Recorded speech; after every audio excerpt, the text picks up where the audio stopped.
Elle a refusé de donner le drap de sa première nuit à ses tantes.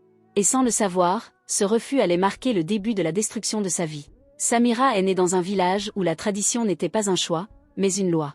Là-bas, une femme ne se mariait pas seulement à un homme, elle se mariait à une coutume ancestrale, la cérémonie du drap de l'honneur. Un rituel sacré, surveillé par les tantes, respecté par les familles, redouté par les jeunes filles. Dans ce village, on disait souvent: l'honneur d'une femme ne lui appartient pas, il appartient à la communauté. Samira, elle, avait grandi autrement. Elle croyait profondément à la religion, à la pudeur, à l'intimité. Pour elle, ce qui se passait entre une épouse et son mari devait rester dans la chambre, entre quatre murs, entre deux âmes.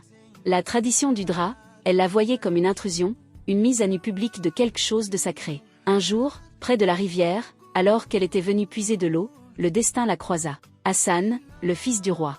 L'homme le plus beau, le plus convoité du pays. Celui dont le regard faisait taire les murmures et dont le nom suffisait à faire baisser les têtes. Voyant Samira lutter avec son lourd vase, il s'approcha et l'aida à le porter. Leurs mains se frôlèrent. Le temps s'en l'a suspendu. Hassan tomba immédiatement sous le charme de cette jeune femme simple, digne, au regard profond. Ils marchèrent ensemble un moment, parlant de tout et de rien, comme si leurs âmes se reconnaissaient. Les jours suivants, ils se retrouvèrent. Puis tous les jours. Il avait les mêmes valeurs, les mêmes rêves, la même vision de la vie. L'amour s'installa, naturellement, puissamment. Ils décidèrent de se marier. Mais dans le cœur de Samira, une peur grandissait. Une peur silencieuse. Elle savait ce qui l'attendait.